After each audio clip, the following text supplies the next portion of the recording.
오늘 제가 여러분들 앞에서 읽은 이 말씀 속에 화평 그리고 이제 검이라고 하는 그런 말이 나옵니다.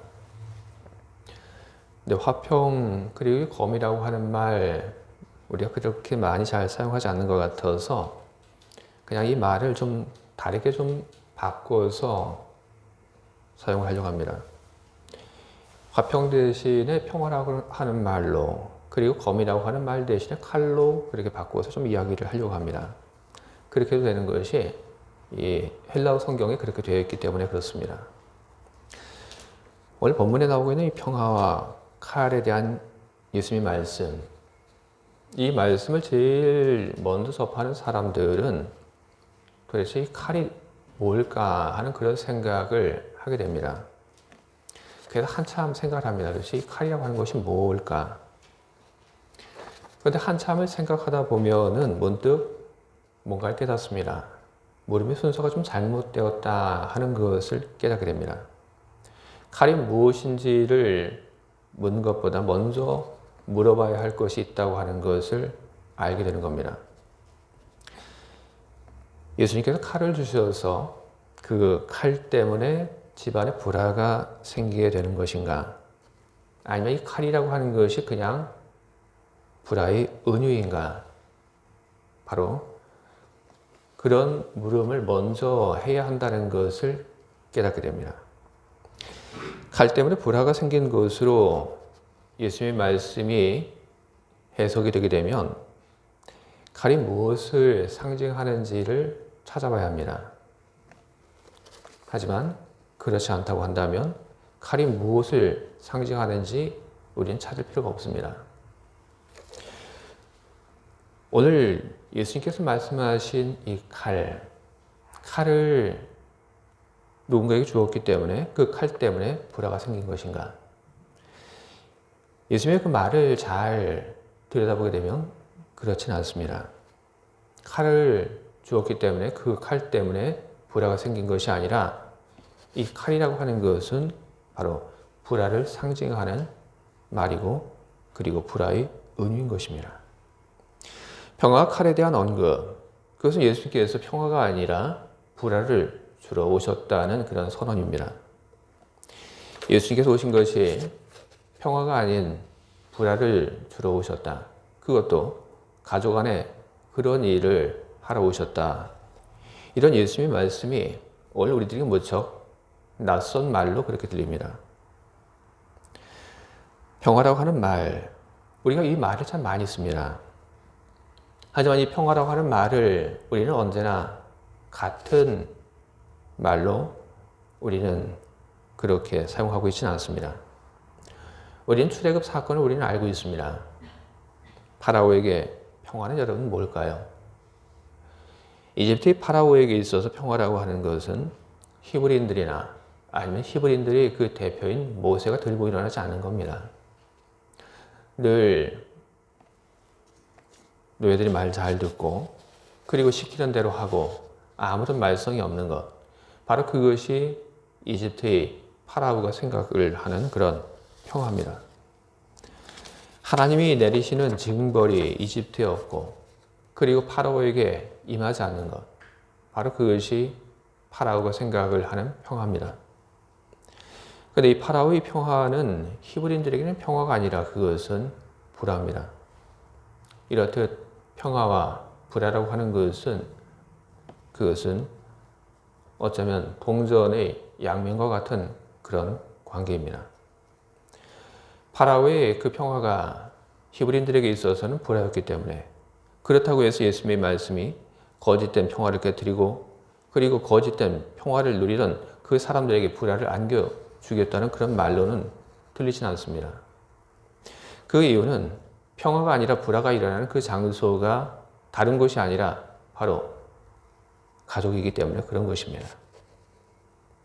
평화라고 하는 말, 무척 어려운 말이고 그리고 무척 추상적인 말로 그렇게 느껴집니다. 그리고 평화의 영역도 생각을 해보면 무척 많습니다. 자연과의 평화, 그리고 나라의 평화. 우리는 평화 영역이 적지 않다라고 하는 것을 우리는 보게 됩니다. 때로 추상적이고 그리고 그 평화의 영역이 너무나도 넓어서 그래서 평화를 얘기할 때 어떤 평화를 이야기해야 할지 잘 알지 못하는 우리는 그렇게 살고 있습니다. 하지만 이 평화라고 하는 것이 언제나 우리들에게 있어서 멀리 있는 것만은 아닙니다. 우리는 이미 평화를 가까이서 우리는 경험을 하고 우리는 평화를 위해서 매일매일 노력하며 살고 있기 때문에 그런 것입니다.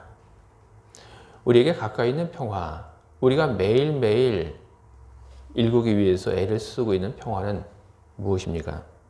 그것은 바로 나의 평화입니다. 우리는 나의 평화를 바라면서 우리는 매일을 살고 있습니다. 나의 평화라고 하는 것은 여러분 어떤 것이겠습니까? 큰 문제 없이 잘 사는 것, 저는 그것이 나의 평화가 아닐까 그렇게 생각합니다. 좀 더 구체적으로 이야기를 해보면 좋을 것 같습니다. 일단 우리들이 살면서 나 개인의 그 평화를 누리기 위해서는 큰 욕심은 좀 없어야 합니다. 큰 욕심을 버리고 난 다음에 사는데 그때 먹고 사는 그 문제에 있어서 이 고민이나 걱정이 없어야 합니다. 우리는 그것을 가리켜서 우리는 평화라고 그렇게 생각을 합니다. 다른 사람과의 그 관계에 있어서도 걱정이 없고 고민이 없이 살아가는 것. 우리는 그것을 가리켜서 평화라고 이야기할 수 있는 것입니다. 우리는 각 개인의 나의 평화를 위해서 우리는 살아갑니다. 마음 편하게 살 수 있는 그런 시간, 환경. 우리는 그것을 우리는 바라고 우리는 그것을 위해서 끊임없이 노력을 합니다. 평화를 위해서 필요한 것을 내가 어떻게 하면 얻을 수 있을까 우리는 고민합니다. 그리고 나의 평화를 위해서 필요한 것을 얻기 위한 노력을 우리는 쉬지 않고 계속해 나가고 있습니다. 그리고 혹시라도 나 개인의 그 평화를 위협하는 그 무엇인가가 생기게 된다면 그것을 해결하기 위해서 우리는 우리가 가지고 있는 모든 것을 다 동원해서 우리 평화를 위협하는 것을 해결하고 우리는 평화를 누리려고 합니다. 나 개인의 평화, 큰 욕심 부리지 않고 그냥 먹고 사는 데 있어서 큰 고민 없이 살아가는 것. 다른 사람들과의 그 관계 속에서 그냥 불편 없이 고민 없이 살아가는 것. 우리는 이런 평화로운 삶이 다소 성경적이라고 우리는 그렇게 생각을 합니다. 신명기서에 기록된 모세의 말은 앞서 제가 이야기한 바로 그런 것을 평화의 삶이라고 이야기하고 있는 것처럼 보이기 때문에 그렇습니다. 신명기에서 모세는 이야기를 합니다. 하나님이 주신 그 땅에서 욕심 부리지 않고 살아가는 것. 바로 그것이 복을 받은 것이다. 그런 모세의 말이 있기 때문인지 우리는 욕심 부리지 않고 소박한 삶을 살아가는 것. 다른 사람들과의 그 관계 속에서 고민 없이 살아가는 것을 우리는 평화라고 이야기하고 우리는 그것이 성서적이라고 우리는 그렇게 생각을 하며 그렇게 살아가는 것이 맞다라고 생각을 하며 그런 평화관을 당연하게 받아들이고 있습니다. 그런데 여러분 한번 보시기 바랍니다. 오늘 예수님께서 어떤 이야기를 하고 계십니까? 예수님께서 이야기를 하고 계십니다. 나는 평화를 주러 온 것이 아니라 나는 칼을 주러 왔다. 예수님께서 그렇게 말씀하십니다. 고민 없이 살아가는 그런 삶을 만들어주기 위해서 오신 것이 아니라는 그런 이야기를 하고 계신 것입니다. 오히려 우리가 바라는 그런 평화로운 삶, 그런 삶과는 정반대되는 삶을 보여주기 위해서 우리가 원하는 그런 평화로운 삶과는 전혀 다른 삶을 우리를 이끌기 위해서 오셨다고 그렇게 이해하고 계십니다. 오늘 제가 여러분들 앞에서 읽은 이 성경 본문은 12제자를 파송하기 전에 예수님께서 제자들에게 하신 여러 가지 말씀들 중의 일부입니다. 예수님께서 제자들을 파송을 할 때 예수님께서는 제자들에게 참 여러 가지 많은 이야기들을 하셨는데 그때 예수님께서 제자들에게 하신 그런 이야기들을 들여다보게 되면 우리를 생각하고 있는 그런 평화로운 삶과는 너무나도 거리가 먼 것을 우리는 발견할 수 있습니다. 10장 8절 예수님께서 제자들에게 이런 얘기를 하십니다. 병든 자를 고치며 죽은 자를 살리며 나병 환자를 깨끗하게 하며 귀신을 쫓아내되 너희가 거저받았으니 거저주라. 너희 전대에 금이나 은이나 동을 가지지 말고 여행을 위하여 배낭이나 두벌 옷이나 신이나 지팡이를 가지지 말라. 이런 일꾼이 자기 먹을 것을 받는 것이 마땅함이라. 10장 11절에 거기선 또 이런 얘기를 제자들에게 예수님께서 하십니다. 어떤 성이나 마을에 들어가든지 그 중에 합당한 자를 찾아내어 너희가 떠날 때까지 거기서 머물라. 예수님께서 파송하는 제자들에게 하신 이런 말씀들, 이것은 우리가 생각하고 있는 그런 평화로운 삶과는 아주 거리가 먼 것입니다. 제자들이 해야 할 일들은 지금 산더미와 같습니다. 사람이 일이 많더라도 그 일을 하고 나서 걱정이나 고민 없이 살 수 있다고 한다면 그것을 가리켜서 우리는 평화롭다, 우리는 그렇게 이야기를 할 수 있을 것입니다. 그러나 예수님의 제자들은 그렇지 않습니다. 해야 할 일들은 너무나도 많습니다. 바쁘게 많은 사람들 속에 들어가서 일을 해야만 했습니다.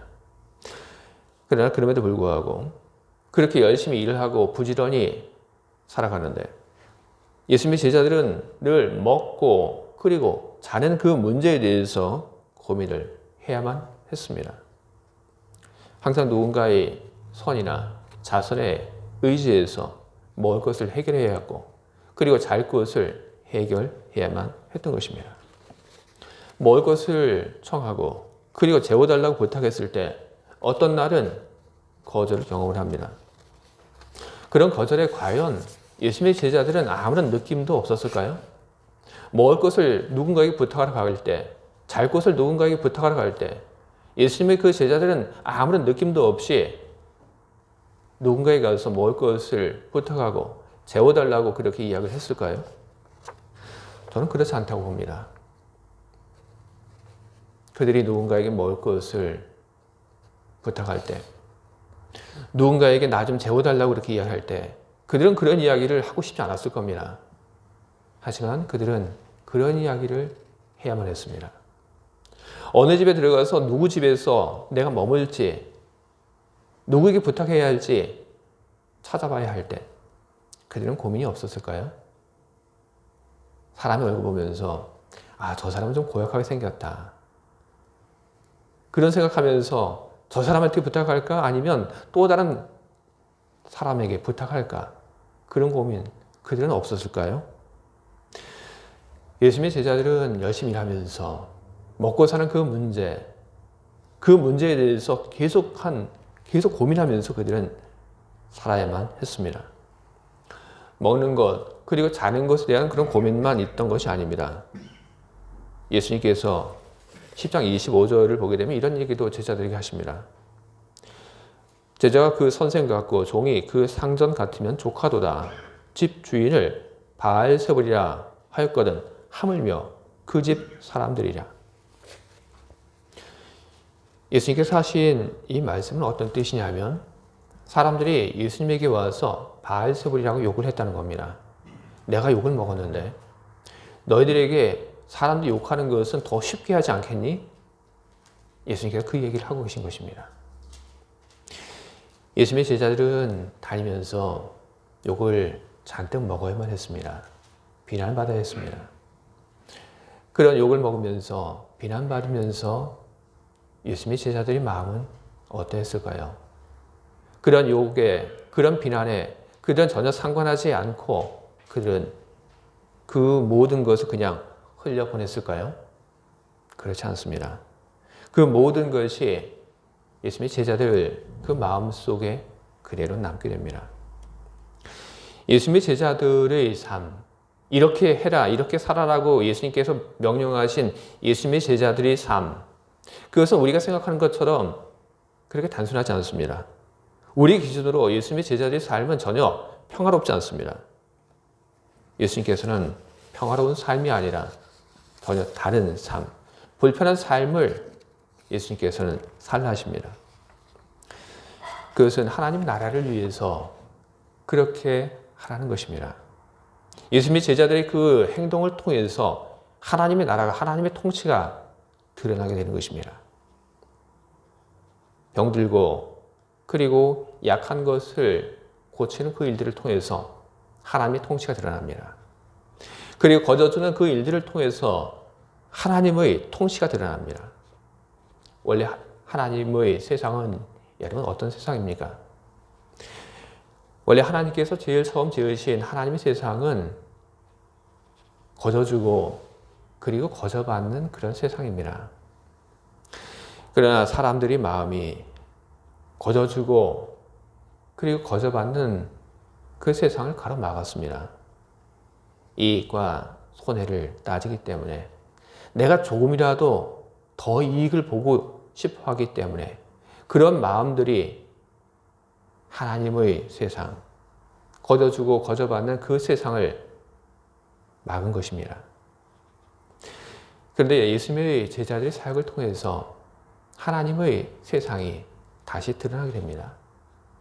예수님의 제자들이 주님께 받은 그 모든 것을 가지고 병들고 그리고 약한 사람들에게 다 나눠주기 때문에 거저받은 것을 거저 나눠주기 때문에 바로 그 속에서 쉽게 경험할 수 없었던 하나님의 세상이, 하나님의 통치가 드러나게 되는 것입니다.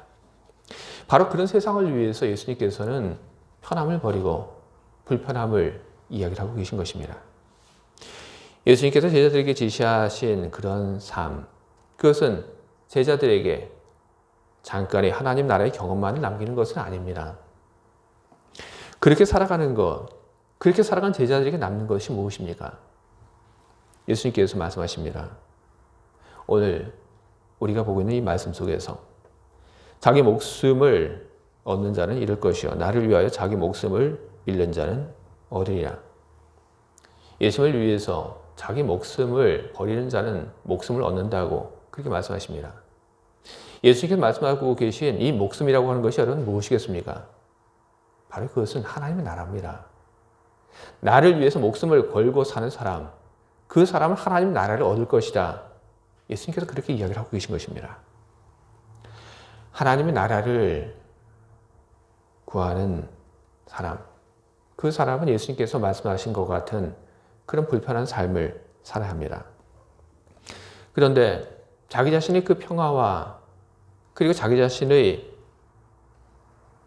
유익함을 버리고 예수님께서 말씀하신 대로 살아가는 삶, 그 삶은, 그런 삶의 양식은 커다란 반대에 부딪히게 됩니다.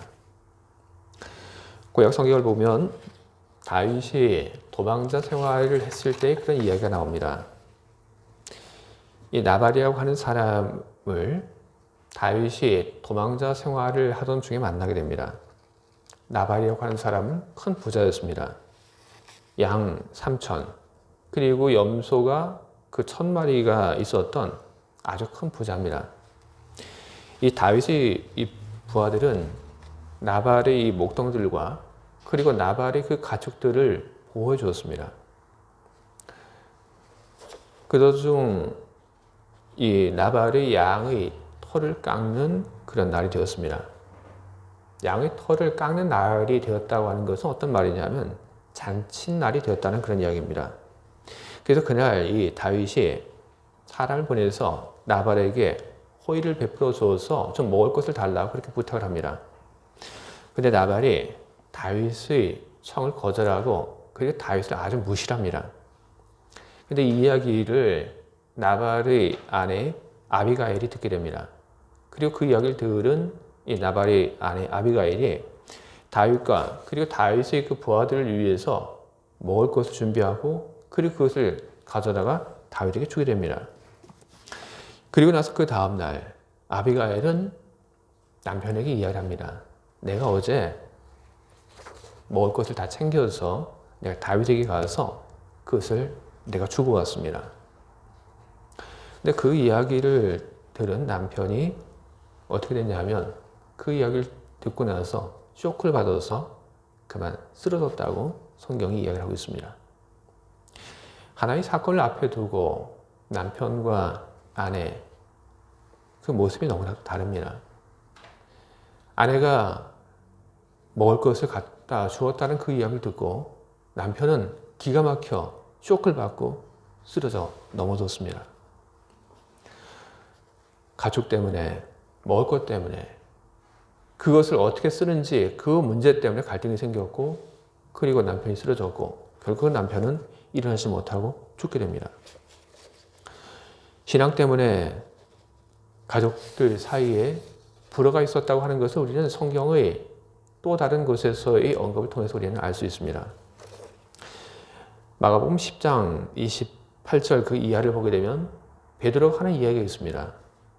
이렇게 기록되어 있습니다. 베드로가 여짜와 이르되 보소서 우리가 모든 것을 버리고 주를 따랐나이다. 예수께서 이르시되 내가 진실로 너에게 이르노니 나와 복음을 위하여 집이나 형제나 자매나 어머니나 아버지나 자식이나 전토를 벌인 자는 현세에 있어 집과 형제와 자매와 어머니와 자식과 전토를 100배나 받되 박해를 겸하여 받고 내세 영생을 받지 못할 자가 없느니라. 예수님을 따르기 위해서 많은 것을 포기한 사람, 예수님을 따르기 위해서 재산을 예수님의 뜻대로 사용한 사람, 예수님을 따르기 위해서 자기 자신의 평화를 포기한 사람, 그 사람들이 얼마나 어려운 일들을 집 안에서 겪었는지 우리는 이런 일들을 통해서 우리는 확인할 수 있습니다. 인도의 소설가 살만 루시디는 가족에 대해서 이렇게 이야기를 합니다. 모든 가족에게는 사연이 있다. 어떤 사연은 웃기고 어떤 사연은 쑥스럽고 어떤 사연은 남부끄럽다. 이 사연을 안다는 것은 그 가족의 일원이라는 증거다. 여러분, 가족이라고 하는 그 존재는 무척 우리들에게 특별한 존재입니다. 가족이라고 하는 그 존재는 기억을 공유한 그런 존재입니다. 다른 사람들은 알지 못하는 그런 기억을 공유한 존재가 바로 가족입니다. 가족은 우리의 뿌리입니다. 그리고 가족은 우리의 울타리이기도 합니다. 그러나 그 가족이, 우리가 들어와 있는 그 울타리가 때로는 울타리 밖에 있는 사람들에게 무척 냉담함을 느끼게 만들어 준다고 하는 것을 우리는 잊지 말아야 할 것입니다. 가족을 위해서 일하는 것, 가족을 위해서 내가 가지고 있는 그 자원을 나누는 것, 가족 안에서 그것은 흉이 아니고 그렇게 하는 것에 대해서 누구도 인색하지 않습니다. 그러나 가족이 아닌 그 누군가에게 무엇을 나눠주게 될 때 가족 안에서는 거친 반대가 일어나게 되는 것입니다. 가족이라고 하는 것이 이처럼 가족 밖에 있는 사람들에게 대해서는 무척 차가운 그런 집단일 수 있다는 것입니다. 우리들에게 있어서 가족이라고 하는 것은 무척이나 소중한 그런 존재입니다.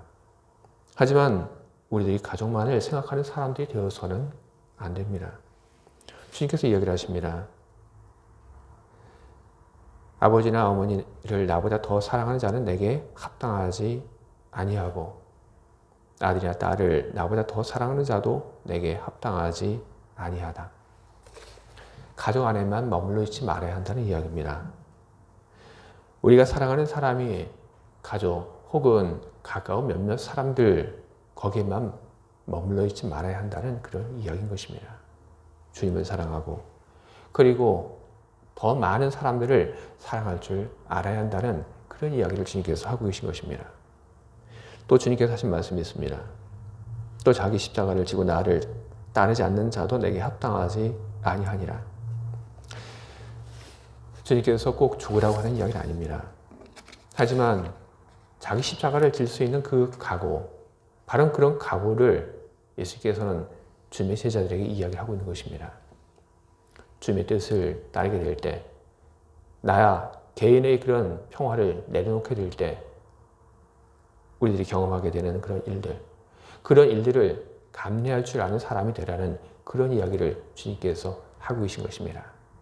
욕을 먹는 그런 경우가 생긴다 하더라도 그 모든 것을 감내하라고, 때로 먹고 사는 그 문제 때문에 힘들고 어려울 수 있지만 그 모든 것에 대해서 굴복하지 말고 그것을 다 감내하는 사람이 되라고 주님께서 그렇게 얘기를 하고 계신 것입니다. 주님은 우리가 생각하고 있는, 우리가 구하고 있는 그 평화의 삶에서 우리를 지금 불러내고 계십니다. 주님은 우리가 만들고 있는 그 개인의 평화를 깨뜨리라고 그렇게 이야기를 하고 계신 것입니다. 나 개인의 평안만을 바라보던 우리의 눈이, 나 개인의 그 평안만을 위해서 분주히 움직였던 우리의 손이 이제는 달라질 수 있기를 바랍니다. 나 개인의 평안만을 바라보던 눈이 조금은 주님이 바라보는 것을 바라볼 수 있기를 바라고, 나 개인의 행복만을 위해서 분주하게 움직였던 그 손이 나뿐 아니라 다른 사람들, 주님, 그리고 하나님의 나라를 위하여 놀리는 그런 손이 될 수 있기를 바랍니다. 개인의 평화가 아닌 하나님 나라에 대한 소망을 가지고 하나님 나라를 위하여 힘쓰는 우리 모두가 될 수 있기를 참 바랍니다. 공동 번역으로 보게 되면 미가서 7장 9절 하반절에 이런 말씀이 기록되어 있습니다. 우리에게 밝은 세상을 보이시면 그제야 우리는 눈이 열려 여태 해오신 일이 옳았음을 알게 되리라. 밝은 세상이 보여지면, 하나님의 나라가 우리에게 보여지면 우리는 예수님께서 우리에게 가르쳐 주신 것이 옳았다고 하는 것을 우리는 알게 될 것입니다. 하나님의 나라를 우리들이 느끼게 되고 그리고 경험하게 되면 우리는 여태까지 우리들이 해온 일들이 옳았다고 하는 것을 우리는 알게 될 것입니다. 주님의 말씀과 뜻을 따라 개인의 평화를 깨뜨리고 주님이 걸어가신 그 길을 따라가시는 여러분 모두가 다 되시기를 주님의 이름으로 축원드립니다. 기도하겠습니다.